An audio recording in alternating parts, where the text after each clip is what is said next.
أعوذ بالله السميع العليم من الشيطان الرجيم بسم الله الرحمن الرحيم والصلاة والسلام على رسول الله وبعد السلام عليكم ورحمة الله وبركاته. Chers frères et sœurs, auditeurs, auditrices, amis téléspectateurs, amis jeunes de la radio-télévision Bonferré, ravi de vous retrouver en cet après-midi du vendredi 6 avril 2018. Sachez que vous êtes à votre émission préférée Jeunesse Active, l'émission de l'Association des étudiants musulmans du Niger, avec la collaboration du groupe de presse radio et télévision Bonferré. Merci de nous recevoir chez vous et de nous suivre dans la même dynamique. Aujourd'hui, nous allons vous servir toujours des thématiques en rapport avec notre jeunesse, la jeunesse nigérienne, bien entendu. On a coutume de le dire, la jeunesse, c'est le fer de lance, c'est le développement économique, tant social, le développement en un mot de toute nation. La question du chômage des jeunes, plus qu'un sujet d'actualité aujourd'hui, fait l'objet de tous les débats sur toutes les lèvres.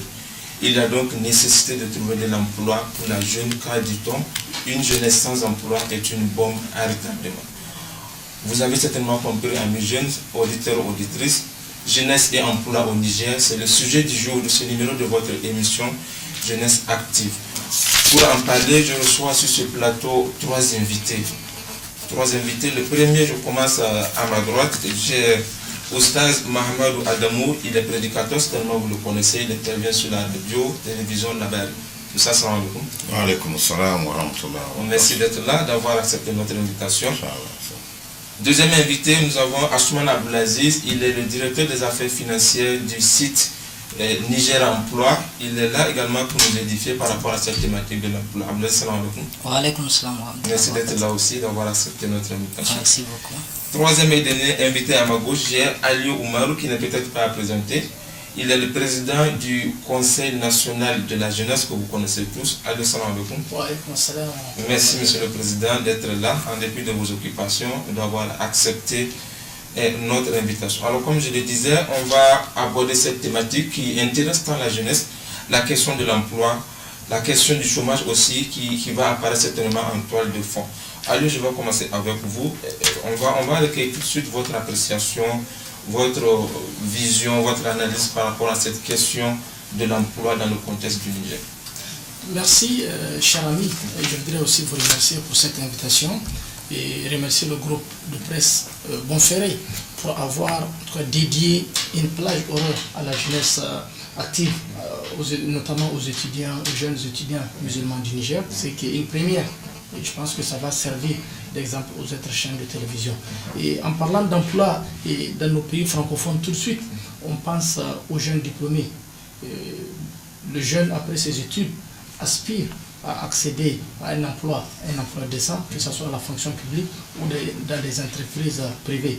Contrairement aux pays anglophones où le jeune, après son diplôme, il pense tout de suite à créer lui-même son entreprise. Et je pense que nous devons aller vers là. Mais au Niger, quand on parle d'emploi, on pense plutôt aux jeunes qui ont la chance d'aller à l'école, qui représentent un pourcentage, en tout cas très négligeable, dans cette couche importante que représente la jeunesse nigérienne. Parce que vous le savez, 80% de la jeunesse nigérienne est rurale.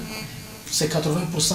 Beaucoup n'ont pas la chance d'aller à l'école, ou même ceux qui sont allés à l'école n'ont pas eu la chance d'accéder en tout cas à des études supérieures pour avoir un certain nombre de diplômes. Ceux-là, ils sont à l'oubliette. Oui. Ceux-là, on n'en pense pas. Donc, je pense que à travers ce débat, on va nous-mêmes nous interpeller pour orienter en tout cas les décideurs à comprendre que si on veut véritablement changer, en tout cas renverser la tendance, il faut penser à la jeunesse rurale. On dit que la pauvreté aujourd'hui, elle a un visage féminin, mais nos jeunes sœurs qui sont en milieu rural, souvent déscolarisées, souvent mariées avant l'âge, c'est elles qui souffrent beaucoup, mais on en parle peu. En tout cas, lorsqu'on parle des questions d'emploi, et même lorsqu'on parle des chômeurs au Niger, on ne sait pas qui est chômeur, qui n'est pas chômeur. Parce qu'en réalité, le chômeur est celui-là qui est diplômé et qui est enregistré au niveau de l'Agence nationale pour la promotion de l'emploi. Aujourd'hui, nous avons beaucoup de jeunes Nigériens, après leur diplôme, ils ne se font pas enregistrer.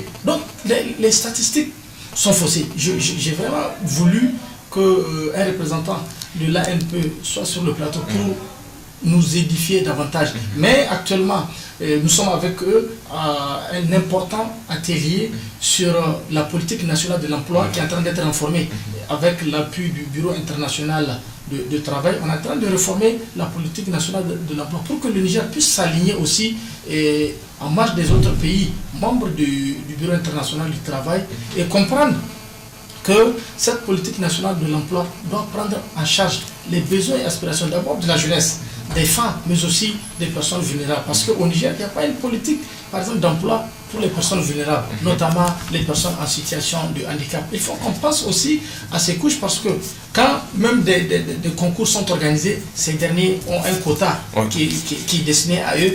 Le plus souvent, cela n'est pas pris en compte, en tout cas cela n'est pas respecté. Donc le défi de l'emploi au Niger, il est énorme. Dans un pays sans énergie, vous conviendrez avec moi que le défi il est énorme. Mais qu'à cela ne tienne, nous devons continuer à jouer notre rôle en tant que défenseurs de la jeunesse nigérienne pour que les autorités qui prennent des engagements à créer de l'emploi à la jeunesse puissent véritablement honorer ces engagements. À titre d'exemple, au Niger, en tout cas depuis l'avènement de la 7e République, beaucoup d'emplois ont été créés, beaucoup de concours ont été organisés, mais des concours organisés ont été aussi annulés. On a vu des jeunes qui ont accédé à la fonction publique, quelques années après, ces concours ont été annulés. Ça, c'est une vraie crise parce que lorsque les parents investissent dans votre éducation jusqu'à un certain âge et que vous devenez encore une charge pour ces parents, vous conviendrez avec moi que cela doit nous interpeller. Donc, nos autorités doivent s'y mettre pour permettre en tout cas d'alléger les charges à nos parents, ce qui n'est vraiment pas le cas aujourd'hui. C'est pourquoi je dis que c'est un défi multiple et multiforme qui nécessite. Mais d'autre part aussi les jeunes entrepreneurs qui créent leur entreprise. Les statistiques l'ont démontré, plus de 70% des entreprises des jeunes meurent avant leur premier anniversaire. Simplement parce que la fiscalité elle est insupportable. Parce que les autres coûts, les autres charges sont insupportables pour la jeunesse. Donc il va falloir qu'il y ait une vraie politique d'entrepreneuriat de la jeunesse. Un ministère en charge de l'entrepreneuriat des jeunes a été créé. Mais qu'est-ce qui est fait véritablement? Je pense qu'on va revenir dessus. Alors avant de continuer, Président, je rappelle que vous parlez au nom de toute la jeunesse nigérienne. Peut-être sinon vous avez des messages, un cri de cœur au nom de cette jeunesse qui se plaît. Alors je vais vous inviter à suivre un reportage qui a été réalisé par la chaîne Africa 24 par rapport à cette même question du chômage, cette même question de l'emploi de la jeunesse ici au Niger. Ensuite, on revient un peu. De plus en plus préoccupante, le chômage touche plus de 50 000 jeunes diplômés. Les chiffres du gouvernement indiquent un taux de chômage en dessous de 3% en 2016, des estimations contestées par des organismes internationaux et de nombreuses organisations de la société civile. Le chômage ici au Niger, on ne peut parler que du résultat des enquêtes de l'INS. Là, une enquête de 2016 nous donne un taux d'environ 2,6%. Mais là, ça ne donne pas la réalité dans le pays en général, parce que le taux de 2,6%, ça ne représente rien. Le Niger traverse des difficultés d'ordre socio-économique et doit aider plus de 1,5 million d'individus en situation humanitaire précaire. À cela s'ajoute le terrorisme qui sévit dans la partie septentrionale du pays. Des analystes craignent que les chômeurs ne représentent de plus en plus de potentielles cibles pour les groupes armés qui opèrent dans la région. Avec ton diplôme, tu vas patienter, tu vas attendre jusqu'à vieillir, parfois tu n'as même pas d'emploi. Il n'y a même pas d'offre aussi circulante pour la jeunesse, donc parfois c'est difficile même d'avoir un job. Donc vraiment je pense bien que concernant le job ici au Niger, c'est difficile. En janvier 2017, les autorités nigériennes ont lancé un 7e plan de réponse humanitaire pour un besoin de financement de 271 millions de dollars, ce qui permettra au pays de faire face à ces nombreuses difficultés, mais aussi d'investir dans des projets générateurs d'emplois. Depuis 2016, le gouvernement renforce ses actions d'accompagnement afin d'encourager la jeunesse à l'entrepreneuriat, notamment dans les secteurs des TIC et de l'agriculture. Bien, retour sur ce plateau. Nous avons suivi ce reportage réalisé par la chaîne Africa 24 par rapport à cette même question de l'emploi au Niger. On a écouté le jeune homme qui vient de parler. Il a dit tu as ton diplôme mais tu chômes, tu n'as pas de travail au Niger. Alors monsieur le Président, je reste avec vous. Quand on vous demande de parler au nom de cette jeunesse-là, ce cri de cœur de cette jeunesse par rapport à la question de l'emploi, en quelques mots, qu'est-ce qu'on peut dire? Non, c'est une vraie crise.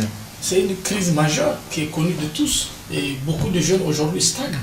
Et en dépit du nombre de diplômés qu'on enregistre chaque année, beaucoup sont en train d'attendre. Il y a ceux qui se battent, qui sont toujours à l'ANPE pour voir s'il y a des offres. Malheureusement, avec le copinage qui se passe en tout cas dans les entreprises, souvent même à l'ANPE c'est juste affiché pour afficher. Beaucoup de jeunes, rares sont ces jeunes-là qui ont eu la chance d'accéder en tout cas à un emploi par le canal de l'ANPE. Parce qu'on se rend compte que dans les entreprises, souvent, puisqu'ils sont contraints d'annoncer leurs offres, ils le font à l'ANPE et dans les autres institutions, mais peu de jeunes acceptent. Donc il faudrait que le gouvernement en tout cas revoie cette politique. Tout comme il y a des initiatives au niveau de l'ANPE qui permettent aux jeunes diplômés d'accéder. Par exemple, ils ont ce qu'on appelle le PIGD, le programme d'insertion des jeunes diplômés. Depuis l'avènement de cette initiative, avec l'appui de la Banque mondiale et du PRODEC, ça permet aux jeunes diplômés d'aller faire 3 ou 6 mois dans une entreprise donnée, et c'est l'ANPE qui prend en charge ces derniers, ce qui est une très bonne initiative. Donc nous souhaiterions que cette initiative puisse se développer davantage pour permettre aux jeunes d'apprendre, parce que contrairement au service civique qui ne permet pas aux jeunes durant leur parcours d'apprendre quelque chose, avec le PIGD, les jeunes ils apprennent beaucoup. Et c'est de ça qu'on a besoin, parce que le plus souvent les jeunes sont taxés de manque d'expérience. On ne peut pas avoir d'expérience sans être aussi sur le terrain, mais peu d'entreprises donnent la chance à ces jeunes-là de travailler au sein de leur institution et de leur permettre d'acquérir un certain nombre d'expériences. Mais aussi, il y a des jeunes qui aiment la facilité, qui pensent que tout de suite il faut graver tous les échelons. Ça aussi c'est un défaut de notre jeunesse, et il va falloir à travers ces genres d'émissions de faire notre autocritique et de se dire que tous ceux qui ont réussi ont suivi des étapes. Mais nous, on veut tout de suite brûler toutes les étapes. Le jeune, après quelques mois à l'entreprise, il va être le chef. Il faudrait que nous changions ce comportement. Et tout de suite, au lieu de viser l'expérience, on vise tout de suite l'argent. Qu'est-ce qu'on me paye? Qu'est-ce que je vais avoir à la fin du mois? Or, quand vous accumulez un certain nombre d'expériences, mais toute votre vie, vous allez en tout cas être sur le terrain et en tout cas survivre dans des conditions décentes. Je pense qu'on va le par rapport à l'ANPE, effectivement, nous avons, jusqu'à hier, nous étions en contact avec les responsables de l'ANPE, que nous avons invité d'ailleurs à participer à cette émission. Malheureusement, jusqu'à hier, ils ont émis le souci d'indisponibilité des agents. Ils sont actuellement en atelier. Et selon les chiffres d'ailleurs qui sont contestés selon le reportage, on parle de 50 000 jeunes chômeurs, 50 000 jeunes diplômés chômeurs ici aussi au Niger. Je pense que Niger Emploi est là. Peut-être qu'ils ont des statistiques à leur niveau. Abdelaziz, je reviens à vous. Je crois que vous représentez le site Niger Emploi, qui aujourd'hui n'est peut-être pas un site à présenter pour les jeunes chômeurs qui sont à la quête de cet emploi ici au Niger. Alors, quand on vous demande est-ce qu'on peut avoir à votre niveau l'effort que vous êtes en train de consentir par rapport à cette question de l'emploi, ou bien pour trouver une solution au chômage des jeunes ici au Niger? Merci de m'avoir invité et de me donner la parole, de m'exprimer sur cette question qui préoccupe, si je peux le dire, toute la jeunesse, et pas seulement la jeunesse, c'est-à-dire toute la population nigérienne. Elle est préoccupée par ce problème de chômage, par ce problème d'emploi au Niger. Parce qu'il ne suffit pas seulement d'étudier, d'avoir les diplômes, mais aussi de travailler, de gagner sa vie et de pouvoir se réaliser. Et d'aider ceux-là aussi qui nous ont aidés à avoir ces diplômes, c'est-à-dire nos parents. Donc, par rapport au problème de l'emploi, c'est vraiment un problème sérieux. Un problème qui mérite l'attention de tous. C'est-à-dire qu'il faut y participer, quel qu'en soit notre niveau. C'est-à-dire même si on est à l'abri, c'est-à-dire on est quelque part, on est en train de travailler, on a nos jeunes frères, nos frères et amis qui sont là et qui n'arrivent pas à s'intégrer. Et c'est une question difficile. En ce qui concerne les statistiques, je ne dispose pas des statistiques en ce qui concerne le problème de la jeunesse ou bien le problème de l'emploi au Niger. Mais je sais que les demandes sont nombreuses. Nous avons un site qui s'appelle Niger Emploi. Vous venez de le dire que ce n'est pas un site à présenter pour les chercheurs d'emploi. C'est-à-dire que tous les jours, on a des demandes, tous les jours, tout le temps. Si, comme CV, nous avons plus de 20 000 CV qui sont en ligne des chercheurs d'emploi. Donc ça, ce n'est qu'une petite partie de la jeunesse qui arrive même à accéder au site. Parce qu'il y a beaucoup, informatique, effectivement. Oui, il y a beaucoup qui ne sont pas encore... Bon, bien que quand on parle il faut un peu classifier le problème de l'emploi. Il y a la jeunesse qui est qualifiée, c'est-à-dire qui ont les diplômes. Ce sont eux régulièrement qui consultent les sites et autres. Quant à l'autre partie de la jeunesse, là, il faut je ne sais pas, développer des mécanismes leur permettant de s'intégrer. Par exemple, développer des activités autour de leur activité principale, par exemple l'agriculture. développer des activités ou bien de mettre en place des usines de transformation agricole qui peut utiliser beaucoup de gens. Mais là, les demandes que vous recevez, c'est quoi, quel est le problème par rapport à l'accessibilité à l'emploi? Est-ce que les jeunes n'ont pas l'expérience? Est-ce qu'ils n'ont pas le profil requis? Oui, c'est généralement ça qui se pose comme problème. Les jeunes aiment tout d'un coup postuler. Des fois, ils sont encore sur les bancs, d'autres n'ont pas les diplômes en main, d'autres n'ont pas l'expérience requise pour pouvoir postuler. Et d'autres postulent à des profils qui ne sont pas les leurs. Donc, c'est un peu ça qui se pose comme problème. Donc, si les décideurs doivent, je sais pas, orienter un peu leur effort vers la formation de la jeunesse, les amener à connaître les techniques leur permettant de s'intégrer facilement, d'avoir un emploi. C'est-à-dire, genre, des petites techniques de comment monter un bon CV, comment réussir une lettre de motivation, comment réussir un entretien. Tout ça, là, sont des techniques à encourager et sur lesquelles on doit former notre jeunesse. Revenons aussi à l'expérience. Oui. Parce que tous les employeurs demandent les expérimentés. Ils ne veulent pas... Rares sont des employeurs qui demandent des stagiaires ou bien qui demandent un profil. Mais là, est-ce que ce n'est pas un problème? Un jeune qui postule à un emploi, tout de suite on demande d'avoir une expérience de 5 ans, 3 ans. Est-ce que là, ce n'est pas un problème? Oui. Peut-être l'expérience, on a vu dans le micro-trottoir que nous avons, l'expérience s'acquiert au fil du temps quand on entame le travail. Mais tout de suite, on demande quelques années d'expérience dans le travail. Vous ne pensez pas que c'est un problème aussi? Oui, c'est un problème. Les employeurs doivent aussi regarder un peu la jeunesse qui est là, qui n'a pas l'expérience qu'elle demande. Mais d'autre part, les jeunes doivent aussi persévérer. On ne doit pas seulement parce qu'on a le diplôme rester à attendre directement l'emploi. On doit chercher des petits stages par-ci par-là, persévérer dans la recherche de l'emploi. Et à partir de là, on peut avoir quelques expériences, même si c'est à travers les stages.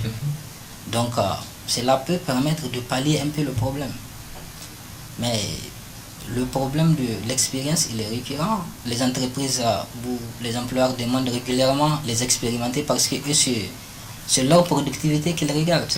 Donc, s'il y a quelqu'un qui doit, je sais pas, qui doit mettre beaucoup plus l'accent sur l'expérience, c'est les décideurs, c'est l'État. C'est-à-dire à travers, je sais pas, l'ANPE ou d'autres cycles, c'est-à-dire fortifier et encourager le système qui permet aux jeunes diplômés d'avoir des stages dans les entreprises leur permettant d'acquérir le minimum d'expérience pour pouvoir s'intégrer. Ok, je vais rester toujours avec vous. Parlez-nous de Niger Emploi. Niger Emploi, quelles sont les réalités? Qu'est-ce que vous faites Niger Emploi concrètement? Permettre à cette jeunesse-là qui nous suit peut-être de connaître un peu c'est quoi Niger Emploi. Ok, Niger Emploi, c'est... Revenons d'abord à SM Global Solutions, c'est le cabinet qui a ce service Niger Emploi, parce que Niger Emploi, c'est un produit de SM Global Solutions. SM Global Solutions, c'est un cabinet informatique qui développe plusieurs solutions, c'est-à-dire les solutions informatiques, la création des sites web, la gestion, les hébergements et autres. Et le produit phare, le produit le plus connu, c'est bien sûr Niger Emploi. C'est-à-dire c'est une plateforme d'information qui permet aux employeurs d'afficher leurs demandes d'emploi. Les employeurs ont leur offre. Niger d'Emploi sert de journal électronique leur permettant de diffuser leur offre. Et c'est vraiment un outil performant, un outil maintenant qui permet en un seul clic de voir, c'est-à-dire dès que vous postulez votre offre, vous êtes sûr que vous allez avoir la personne cherchée. C'est-à-dire le Niger Emploi est consulté de par le monde. Nous avons, c'est-à-dire comme le site, c'est le site, il est accessible de par le monde. Et on a environ 4000 visites par jour. Des gens qui visitent Niger Emploi. Ce qui fait que dès que l'offre est postulée, rapidement tout le monde est informé. Est-ce que là il y a une garantie? Forcément quand on postule, est-ce qu'on est sûr d'être appelé, on va dire, par le canal de Niger Emploi, bien entendu? Oui, par le canal de Niger Emploi. Permettez-moi de revenir pour vous expliquer un peu, c'est-à-dire le processus. Le Niger Emploi, c'est un journal électronique. Nous n'intervenons pas dans toute la chaîne de recrutement ou de placement. C'est que nous nous limitons uniquement à la publication. Vous voulez faire voir votre offre, vous avez votre profil type, vous nous l'envoyez et nous nous chargeons de le mettre en ligne. Nous nous chargeons de le dispatcher, de le diffuser, de l'amener, c'est-à-dire de faire une large diffusion de votre plateforme. D'accord. On va revenir à vous. Oustaz, je viens à vous. Jeunesse et emploi au Niger, votre appréciation en tant que prédicateur, en tant que dans une vision islamique, qu'est-ce qu'on peut dire par rapport à ça? أعوذ بالله من الشيطان الرجيم بسم الله الرحمن الرحيم اللهم صل وسلم وبارك على محمد وعلى آل محمد كما صليت وسلمت وباركت على إبراهيم وعلى آل إبراهيم إنك حميد مجيد أما بعد السلام عليكم ورحمة الله وبركاته. وعليكم السلام ورحمة الله وبركاته. Donc, alhamdulillah, nous remercions Allah et nous remercions aussi la télé Bonferré ainsi que l'association des élèves et étudiants musulmans, des étudiants musulmans du Niger pour cette invitation. Alors, lorsque vous me demandez de parler de l'emploi de la jeunesse, je vais d'abord prendre la définition de la jeunesse à travers un verset du Coran dans lequel Allah lui-même définit c'est quoi la jeunesse. Et à partir de ce verset, vous allez voir qu'il y a des implications. Oui. Et parmi ces implications, il y a le travail qui est lié à la jeunesse. À la jeunesse, oui. Donc Allah nous dit dans la sourate 30, les Romains, le verset 54, أعوذ بالله من الشيطان الرجيم بسم الله الرحمن الرحيم الله الذي خلقكم من ضعف ثم جعل من بعد ضعف قوة ثم جعل من بعد قوة ضعفا وشيبة يخلق ما يشاء وهو السميع العليم وهو العليم الحكيم وهو العليم القدير.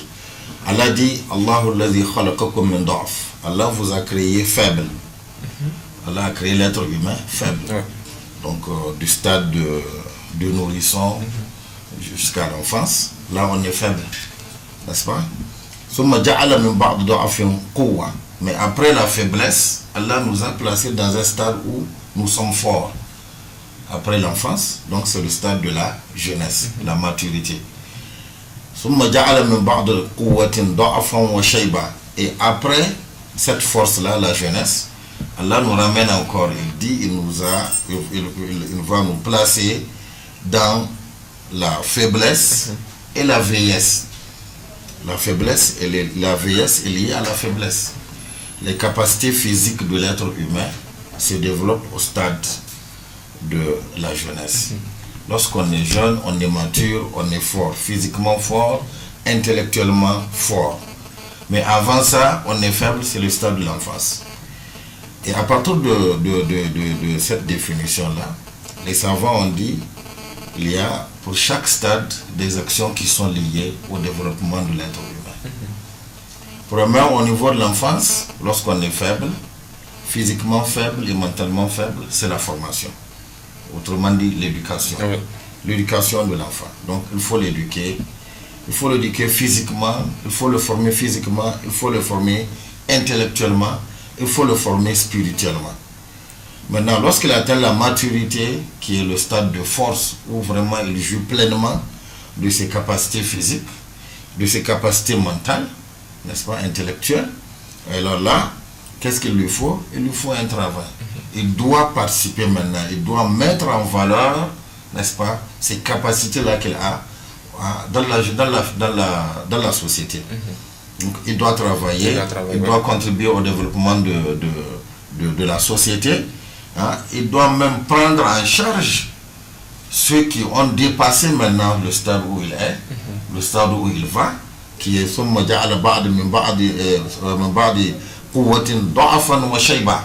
qui ont atteint maintenant le stade de la faiblesse et de la vieillesse, les parents, comme il l'a dit.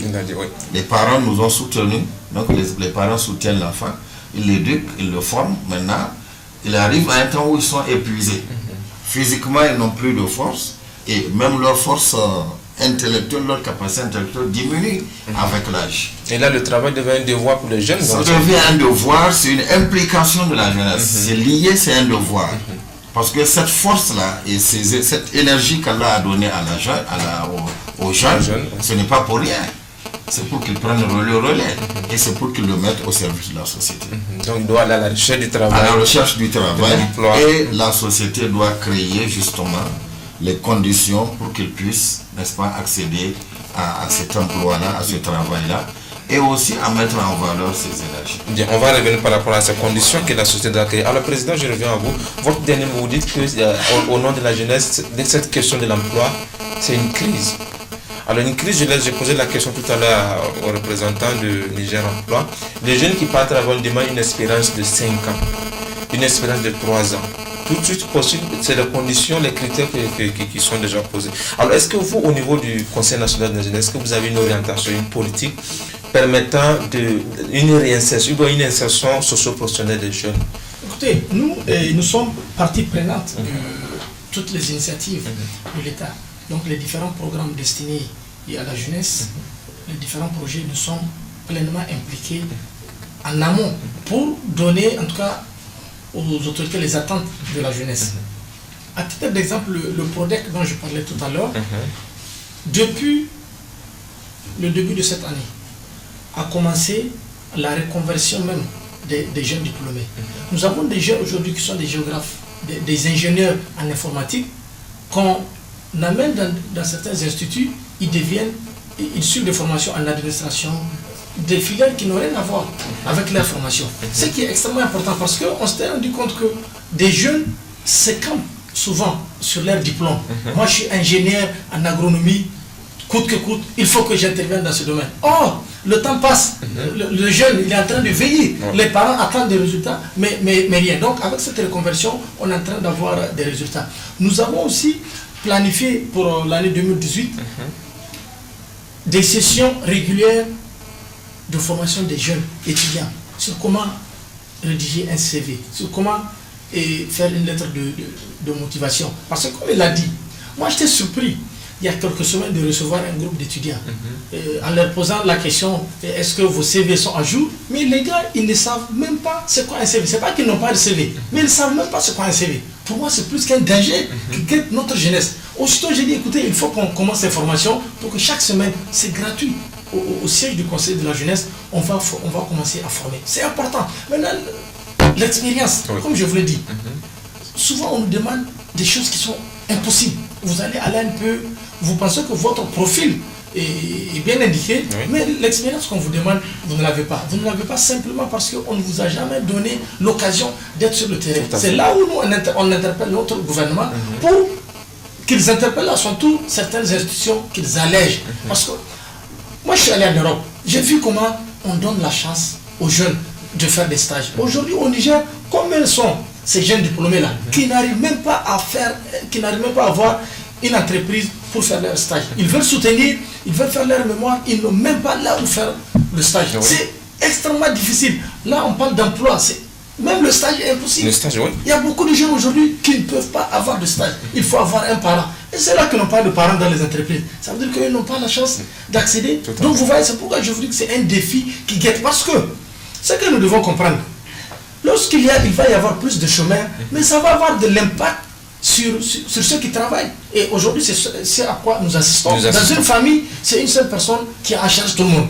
Bon, au fur et à mesure, on va l'affaiblir parce que tous les jeunes qu'on voit qui prennent du thé, ils n'attendent que la fin du mois pour que X ou Y leur donne même de l'argent pour acheter un jean, pour acheter un t-shirt. Mais c'est dangereux. C'est une vraie bombe que nous sommes en train d'entretenir. Et cette bombe-là, quand ça va exploser, mais tout ce qu'on a construit là va partir en un seul. Donc il faut que nous conjuguons nos efforts, que chacun puisse s'y mettre et puis faciliter. Normalement, quand on parle d'école professionnelle, parce que c'est de ça aussi qu'il s'agit, les écoles professionnelles, après l'obtention de votre diplôme, on suppose que vous avez déjà un prérequis, ce qui n'est pas aujourd'hui le cas. Vous allez voir même des étudiants qui sortent dans les écoles professionnelles avec leur diplôme, mais ils n'ont aucune expérience. Ils vont sur le terrain, mais ils sont bons pour être au dehors. Donc, vous voyez ça, il faudrait aussi que l'offre soit adéquate à la demande. Tout à l'heure, notre ami de Niger Emploi disait, beaucoup de jeunes postulent en tout cas des postes qui ne sont pas de leur profil. Vous voyez qu'on est en train de faire un vrai gâchis. Regardez, vous allez dans ces instituts de formation. C'est les mêmes filières dans tous ces instituts. Or, on n'a pas besoin de ces diplômes. Il faudrait que l'État, à travers le ministère de l'enseignement professionnel et technique, fasse des réformes et dire, écoutez aux écoles professionnelles, voilà les domaines dans lesquels on a besoin qu'on forme notre jeunesse. En ce moment, L'offre va être conforme à la demande, mais à l'allure où vont les choses, beaucoup de jeunes, en tout cas, vont se retrouver. Du coup, là, il y a un défi, parce que vous le dites, on tend vers un monde de plus en plus personnalisant. Du coup, les jeunes étudiants qui sont avec son diplôme de l'université, dans l'enseignement général, l'université publique, il est exclu. Parce qu'il n'a pas cette formation, ce profil professionnel pour pouvoir faciliter son insertion dans le monde. Écoutez, sincèrement, nos universités, je pense qu'il faut qu'il y ait des réformes sérieuses dans nos universités. Parce que, malheureusement, les étudiants dont je vous parlais, ils ne savent même pas c'est quoi un CV, mais ils viennent de nos universités publiques. Et c'est dommage, parce que dans les autres pays à côté, je vous donne juste au Burkina. Aujourd'hui, il y a des instituts où, avant que les étudiants ne finissent, c'est des entreprises, des instituts internationaux qui courent derrière ces étudiants. Oui. On a besoin de ça. Vous allez aujourd'hui dans notre ENAM, l'École nationale d'administration. Ceux-là, ils sont formés pour être des agents de l'État, pour la plupart. Comment l'État va continuer, par exemple, à former des fiscalistes, à former des douaniers, qui, à la fin, ne savent même un douanier, il ne va pas travailler dans le privé. Un fiscaliste, il ne va pas travailler dans le privé, il ne peut que travailler pour l'État. Donc l'État doit faire des programmations de telle sorte que le nombre d'étudiants diplômés qui sortent à l'ENA puisse déjà se dire, écoutez, parce que le besoin il est là, le besoin sur le terrain, il est là. Si on veut recouvrir, il faudrait bien qu'il y ait des agents qualifiés. Mais aujourd'hui, ce n'est pas le cas. Donc les défis sont multiples, mon frère. Les défis sont multiples et multiformes. Mais aussi, la jeunesse rurale, la formation professionnelle. Il faut qu'il y ait des qualifications en plomberie, en menuiserie, en électricité. On n'en a pas. Allez-y sur les chantiers à Niamey. Il n'y a que des amis expatriés du Bénin, du Togo qui sont sur le terrain. Nos jeunes Nigériens, le gars pense qu'il est devant le chantier, c'est un jeune Nigérien. Le même jeune du Togo, du Bénin qui travaille jusqu'à 18h, 19h, c'est lui qui partage son argent là avec mon frère nigérien qui pose du thé. Vous voyez, vous ne voulez pas faire le travail, mais vous voulez les retombées de ce travail. Donc il faudrait que nous continuions ce genre d'interpellation de nous-mêmes pour que notre jeunesse aussi puisse changer. Il y a ceux qui se battent très sincèrement mais qui n'ont pas la chance d'accéder. Mais le défi, mon frère. Il est énorme, multiforme, on comprend. Je reviens, merci bien, monsieur le Président. Alors, je reviens à vous par rapport les types d'emplois. Vous êtes l'intermédiaire entre la jeune et les offres, on va le dire. Les types d'offres que vous recevez, est-ce qu'on peut avoir une idée pour permettre à cette jeunesse d'être un peu orientée? Oui, nous recevons diverses formes d'offres, mais la majeure partie, comme je vous le dis, c'est des emplois qualifiés. C'est-à-dire, c'est des bacs plus. Rarement nous en trouvons quelques offres où c'est de peu qualifié, c'est-à-dire à partir du EPC, mais la plupart des demandes sont des demandes des bacs plus, donc des demandes qualifiées. Oui, et la majeure partie, c'est vrai, il y a du tout. Les finances viennent, c'est comptabilité, finance, administration, gestion, tout ça, la logistique et bien d'autres. C'est-à-dire, ce n'est pas seulement une seule filière, mais elles sont beaucoup les filières où les demandes, mais les demandes sont là et elles sont toujours là. Bien que le nombre de fois, c'est ça qui limite des fois nos jeunes candidats. Le nombre, une institution qui demande une ou deux personnes, donc pour pouvoir postuler, obtenir ce poste, il faut vraiment avoir une qualification extrême. Oui, c'est pourquoi je dis il faut de la persévérance. Il faut vraiment revenir sur... Bien, ça peut être des b.a.-ba, c'est-à-dire les techniques de formation, les techniques de recherche d'emploi. Je reviens vraiment là-dessus. Il faut renforcer les techniques de recherche d'emploi. C'est ce qui peut permettre à nos jeunes vraiment de trouver de l'emploi dans les institutions où nous recevons les offres. D'accord. J'ai envie de vous demander une question simple, certainement que les gens s'attendent à cela. Comment postuler à Niger Emploi? Comment avoir un emploi par l'intermédiaire ou par le canal de Niger Emploi? Oui, Niger Emploi, comme je viens de vous le dire, c'est des structures, des organismes qui demandent à ce que nous publions leurs offres. À travers ce qu'ils demandent, ils déclinent, c'est-à-dire toute la procédure. C'est-à-dire, ils vont indiquer le profil recherché, les critères et aussi les critères comment postuler. Et la plupart du temps, c'est l'envoi des CV et lettres de motivation via des adresses mail. Ou bien ils renvoient les candidats vers des sites où ils demandent à ce que nos candidats puissent postuler et obtenir de l'emploi. Là, la condition qui se pose encore une fois, avoir une bonne maîtrise de l'outil informatique. Oui. Qui est encore un autre défi pour la jeunesse. Encore. En tout cas, nos jeunes doivent, surtout maintenant, nous tendons vers l'informatisation de tout. C'est-à-dire, quel qu'en soit notre profil, même si on est ingénieur agronome, il faut avoir un peu comment manier l'outil informatique. Oh, tout à fait. Bien, amis jeunes, auditeurs, téléspectateurs, vous qui nous prenez en marche, sachez que vous êtes à votre émission Jeunesse Active. Aujourd'hui, la question de jeunesse et emploi. Jeunesse et emploi qui est un sujet d'actualité. Alors, nous avons réalisé un micro-trottoir avec certains jeunes pour recueillir leur avis par rapport à cette question du chômage, à cette question de l'emploi. On va les suivre et on revient sur ce plateau. La difficulté réside surtout dans le fait que la jeunesse, dans un premier temps, vraiment, ils attendent toujours à ce que l'État puisse leur donner du travail. Alors qu'ils ne savent pas que l'État-providence, là, elle n'est plus comme ils le pensent. La jeunesse ne s'adonne pas vraiment à l'entrepreneuriat. Parce qu'aujourd'hui, il ne s'agit pas seulement d'aller vers l'État. Il s'agit aussi vraiment à ce que la jeunesse puisse créer des initiatives eux-mêmes. Parce que les compétences sont là. On ne forme pas pour aller servir l'État tout simplement. On peut créer. On peut vraiment créer. Donc par rapport à la question de l'emploi ici au Niger, il ne faut pas perdre de vue qu'il y a vraiment un certain nombre de choses. Pour la question de compétences, parce que qui dit emploi dit la vente des services de compétences. Ce sont des compétences que la personne va fournir et en contrepartie, il recevra un certain nombre de prestations. Poser les problèmes au niveau du débat social, par exemple la question du chômage, il faut que ça soit d'actualité. Il y a un certain nombre de facteurs qui bloquent vraiment le fait d'avoir de l'emploi. Il y a le système qu'on appelle le système des parents, amis et connaissances, où pour avoir un emploi, il faut forcément avoir un parent dans une administration ou dans une entreprise. Je pense que si les jeunes vont vers des métiers plus professionnels, plus concrets et domaines techniques, je pense qu'ils auront de l'emploi. La preuve en est que tous ces Chinois, tous ces Asiatiques que vous voyez ici au Niger, qui sont en train de travailler, ils font des travaux que certainement nos jeunes peuvent faire. Les jeunes diplômés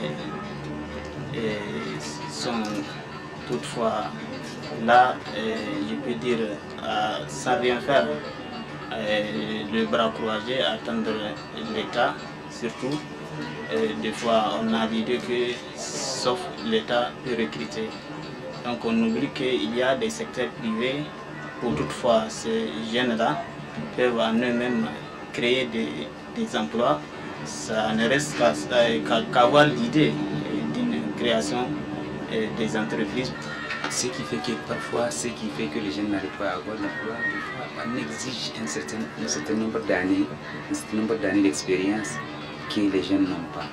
Donc ça fait partie de l'un des problèmes qui fait en sorte que les jeunes n'ont pas accès directement à l'emploi. La spécialisation qui manque des fois, les jeunes font leurs études, ils finissent, ils n'ont pas une spécialisation concrète où ils savent ce qu'ils peuvent faire. On doit essayer d'insérer de promouvoir la jeunesse dans tous les postes. Donc savoir que l'expérience, il n'y a pas une école où on peut aller pour apprendre l'expérience. Il faut, c'est en commençant à travailler qu'on acquiert cette expérience. Bien, retour sur ce plateau. Nous avons suivi ensemble ce président des jeunes qui sont exprimés par rapport à cette question. Les avis sont partagés, les réalités également sont diverses. Oustaz, vous parlez des mécanismes. Quels sont les mécanismes ou les conditions que la société doit poser pour faciliter cette insertion professionnelle des jeunes, bien entendu? Alhamdulillah. D'abord, il y a l'éducation. Nous avons parlé de l'éducation. Il faut que la jeunesse soit formée. D'accord? Et quand on dit former, toute la jeunesse, même la jeunesse rurale qui a abandonné les écoles, on doit chercher, on doit essayer de voir comment la former à des métiers. Il y a des métiers qui ne demandent pas, je ne sais pas, un niveau poussé d'études scolaires. Donc on peut promouvoir cela.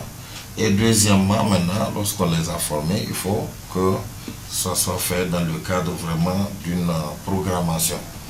Donc il faut qu'on cible d'abord les nécessités, on cible les domaines dans lesquels nous avons besoin d'emploi, les métiers qui ne sont pas encore beaucoup pris par les Nigériens, on forme les jeunes en cela. Et aussi qu'on encourage les initiatives personnel.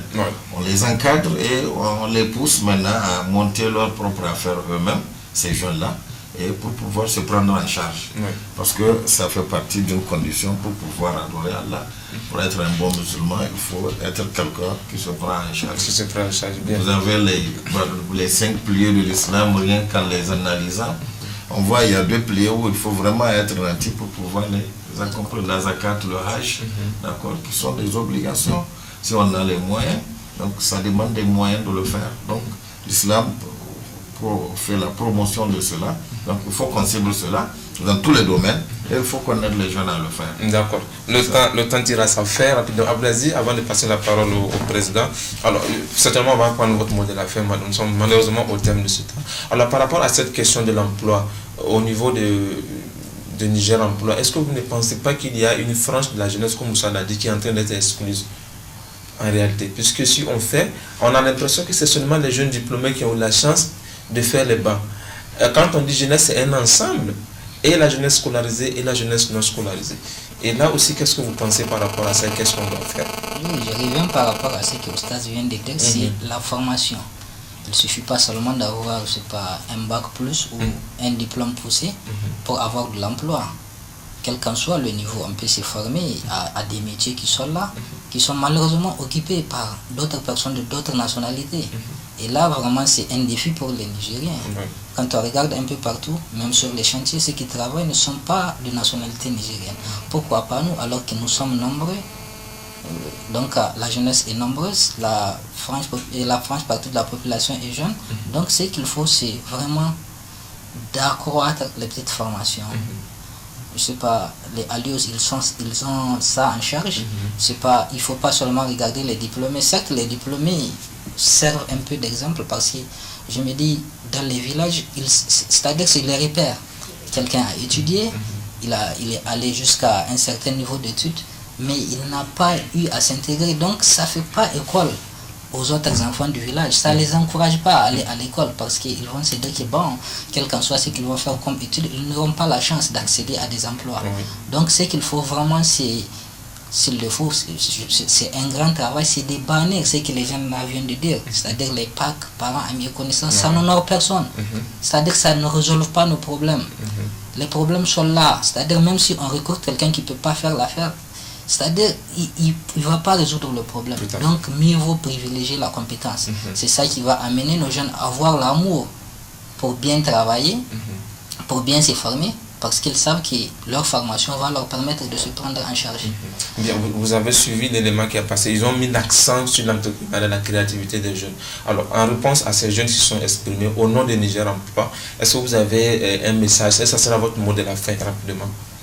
Oui. Pour ce qui concerne l'entrepreneuriat, nous, au niveau du Niger Emploi, nous encourageons beaucoup l'entrepreneuriat des jeunes. Toutes les structures qui sont jeunes, qui travaillent avec nous, parce qu'il y a plusieurs, maintenant ce ne sont pas seulement les offres d'emploi qui passent sur Niger Emploi, il y a des offres de formation, il y a des jeunes cabinets qui aiment se faire connaître, il y a un peu de la publicité que nous faisons à ces jeunes entreprises. Donc dès que vous êtes jeune et que vous avez une jeune entreprise, nous faisons tout pour vous accompagner. Et nous sommes également en train de développer des outils nous permettant un peu d'aider nos jeunes à s'intégrer, tel que les gens on le faisait dans le temps, c'est-à-dire l'initiative à la recherche d'emploi. D'accord. C'est vrai, on n'a pas... Nous sommes au thème du temps rapidement. Ok, donc je conclus. Je dis, nous sommes en train de revenir sur ces techniques, on a eu à le faire à plusieurs reprises. Nous organisons des rencontres entre les RH des différentes structures et les jeunes chercheurs d'emploi pour leur expliquer un peu comment il faut faire pour pouvoir s'intégrer. Donc à cet instant, dans ce temps, nous avions un appui des structures avec qui nous travaillons.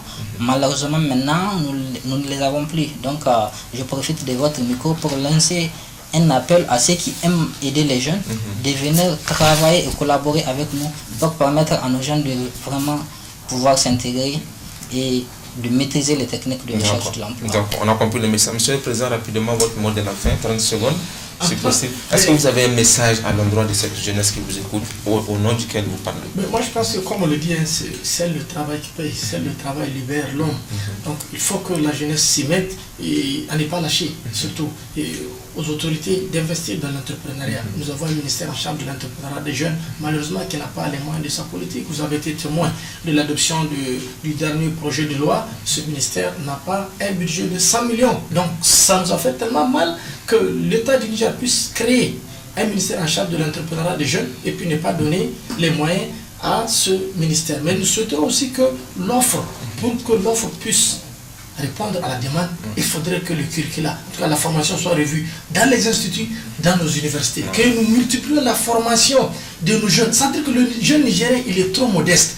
Il est diplômé, il a toutes les compétences, mais il ne sait pas comment se vendre. Donc il faudrait que, avec la formation sur la formulation des lettres de motivation et des CV, qu'on puisse inculquer aux jeunes Nigériens des outils qui peuvent leur permettre de se vendre, parce qu'ils ont vraiment les compétences.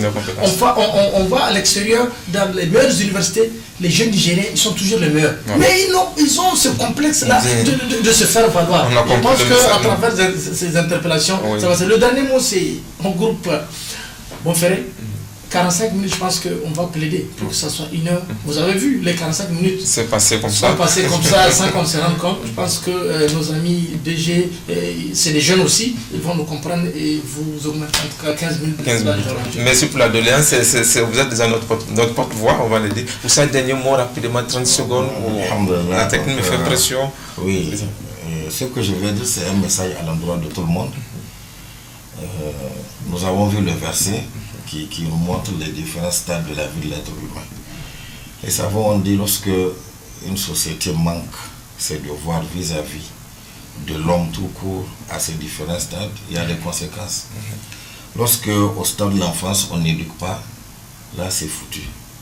Parce que là, on sait qu'on ne peut plus compter sur ces gens-là après.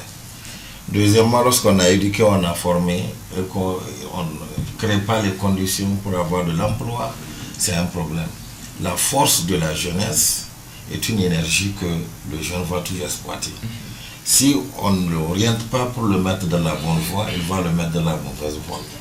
Ce sont des institutions de criminalité, c'est du bandidisme, c'est des mafieux qui vont les prendre et les utiliser. Dans ce contexte de terrorisme. Voilà, dans ce contexte de terrorisme et autres.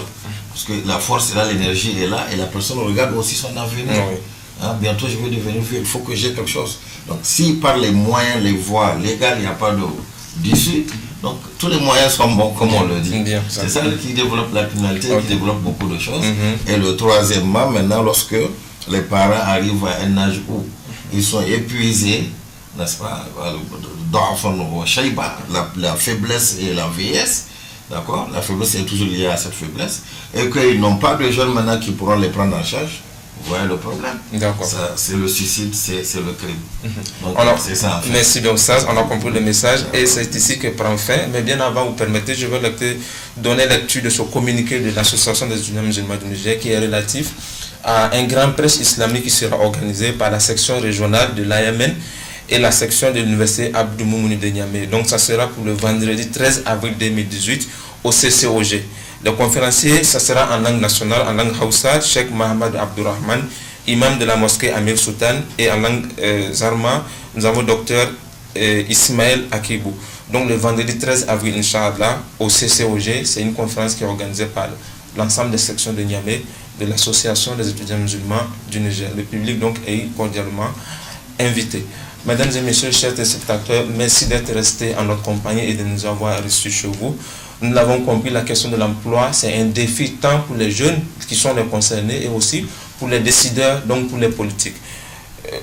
Cela y va dans le sens, bien évidemment, de favoriser cette insertion de la jeunesse qui est, comme on le dit affectueusement, la pierre de lance, on va le dire, du développement de toute société. D'ici là, nous avons compris le message. Le temps est à sa fin. Merci de nous avoir suivis. On se donne rendez-vous, Inch'Allah, la semaine prochaine pour une nouvelle thématique. Jeunesse Active vous dit merci, je l'ai dit. Restez fidèles au programme de la radio-télévision Bonferré. Et je rappelle un grand merci également à nos invités qui ont accepté d'être là. Et merci aussi à toute l'équipe de réalisation. Assalamu alaikum wa rahmatullahi wa barakatuh.